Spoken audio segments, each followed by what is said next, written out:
Thank you. I want to move on to abundance. And there was a question I had earlier that you had on here about abundance. I love that question. But there's a lot in chapter 7 about abundance and that we are not the little me that we think we are. You say on page 190, whatever you think the world is withholding from you, you are withholding from the world. And you're withholding it because deep down you think you're small and that you have nothing to give. Try this for a couple of weeks and see how it changes your reality. Whatever you think people are withholding from you,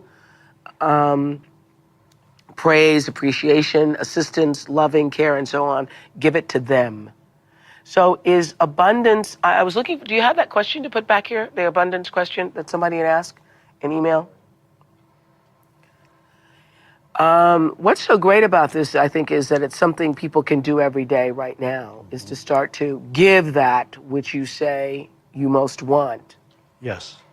And it starts with recognizing external abundance. That if the act of recognition that there's external abundance, and what that is, we'll see in a second, is the act of recognition of external abundance already brings out the abundance that is an essential part of your very being. So when you recognize abundance without, and what I'm suggesting there is to look at, you're walking past a store where there's a display of fruit, apples, oranges, and you see the abundance and the aliveness that is there. You acknowledge it there. Abundance doesn't mean that you need to buy many things. You can buy or not buy. But it's you see the abundance of water, rain falling from the sky. There's an abundance of water. There's an abundance of aliveness. There's an abundance of joy in the dog that's going past you there. And so to recognize, to see the abundance that surrounds you, even if you're very poor in the eyes of the world, the abundance is always there around you, but you need to recognize it, acknowledge it. And another word for that is gratitude. I know. I was going to say, that's why I've kept a gratitude journal for years. Yes. If you keep a gratitude journal, listing, I do this thing, just the 5 things in the day that made you most grateful. What you start to notice is that there are more things added to your list, and you don't even have time to write them all. Yes. And when you start to pay attention to the things, okay? And you also say acknowledging the good that is already in your life is the foundation for all abundance. Yes. And again, many people make that mistake because they believe that there is nothing good in my life. And that's absurd. It means they are not present. They are trapped in certain stories in their head which tell them continuously that there is nothing good in my life. And if they only opened their eyes and looked around, and if they smelled the air, saw the sunlight, the most abundant thing you can see is the sun. Well, I think the most abundant thing you can have is your breath. The breath? Come back to your breath. Yes, come back to the breath. So you can be with that. And when you can't think of anything to be grateful for, go to your breath. Breath or the aliveness in your hands and in your arms, to feel that. Well, the email question from Rosanita in Georgia was to ask you to please explain what you mean by abundance comes only to those who already have. Yes. Now, abundance, you need to recognize that as coming from within you. Abundance is not something that external things come to you that make you abundant. Abundant is the energy that flows out of you, out of the being of who you are, into this world.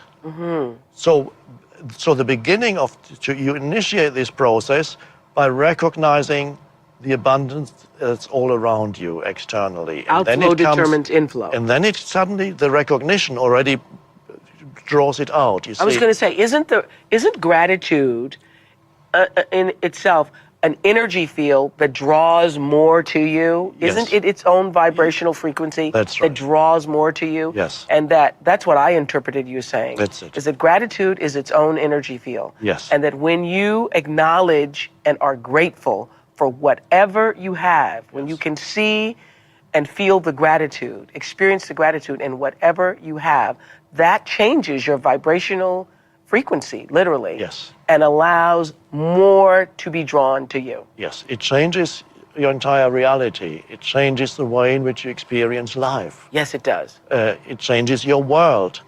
And so if that's the only thing people remember, there are many things in this book, but just if they want to change their lives, they're not happy with their lives, bring gratitude into it, which is, of course, connected also to the present moment, because it's only here in this moment, what is it in this moment that I can be grateful for. And then you suddenly say, oh, it's all that. It's miraculous if you truly look around and sense and feel. It's miraculous. The entire universe is miraculous. Yes. And when you are so trapped in your thoughts that you don't see this anymore, then the entire universe becomes dead to you, and there's nothing new that ever arises. You know, I was practicing this weekend. I was saying to Eckhart before we started that I was under the weather and had an obligation in New Orleans and wasn't able to fulfill that commitment. And normally I would have just been beating myself up about it because I've never had to cancel anything before. But I decided to be with the fact that I was sick. And I had one of the happiest days of my life, being sick in bed, because I accepted it and was not fighting the fact that I wasn't well. I thought, I'm going to be with feeling badly, and I'm going to appreciate everything about the day. So every cup of tea that Stedman brought me, I was happy. And happy that I was, I had clean sheets. And happy that I could open the curtains and there was sun coming through the window. And I just had the most happy time being sick in bed. Yes. Yeah, so that's what you're talking about. Yes.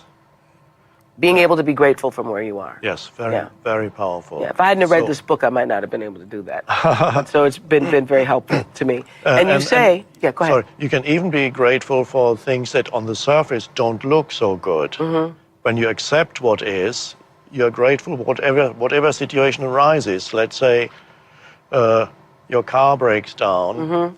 and you have to change the tire in the middle of the night. And even there you can say, okay, we come to this later in the book. It begins sometimes a so-called negative situation. It begins with not resisting it. Yes. And so...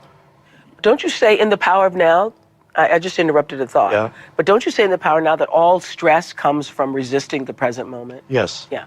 It doesn't come from the situation. It comes from your thoughts about the situation. Because the tire needing to be changed by itself could not cause you to be stressed. No, it just is as it is. It is as it is. And if you can see that, then suddenly you move into that, and even there comes gratitude. Yes.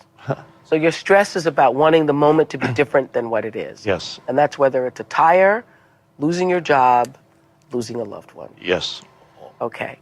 And you sum this abundance, by using a quote from Jesus saying, "Give and it will be given to you. Good measure, pressed down, shaken together, running over, will be put into your lap." That is the truth, so help me. That is just the truth. Yes, it's an amazing, amazing statement. And also somewhere else, Jesus talks about...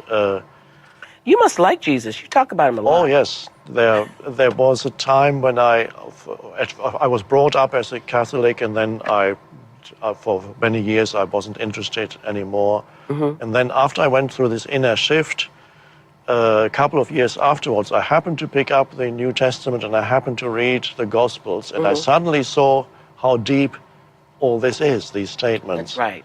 And it became more than doctrine for you. Yes, yes. And so Jesus somewhere else says, I want you to have life in its fullness. I want you to have the fullness of life. And that's a beautiful statement, and people sometimes don't realize what he means by the fullness of life, because in our civilization particularly, the fullness of life means having as many things as possible. Yes. And of course, I'm convinced that Jesus was not talking about shopping malls. No. Because if he was talking about shopping malls, then the kingdom of heaven has already arrived and it's in the shopping malls. So he was not talking about many, many things. Eckhart made a joke, y'all. Eckhart made a funny. He was talking about something that is within you. The fullness of life is a dimension within you. And he said, I want you to be in touch with that dimension within you. And you are absolutely right. If you get nothing else from this book, if you can get that, then your life will change. Yes. Your life will change. Yes. That abundance comes only to those who already have it, page 192. It sounds almost unfair, but of course it isn't. It's a universal law. Both abundance and scarcity are inner states that manifest as your reality. Jesus puts it like this: for to the one who has, more will be given, and from the one who has not, even what he has will be taken away. And he's not talking about things. No. He's talking about your inner state Yes. of gratitude Yes. for what you already have. Yes.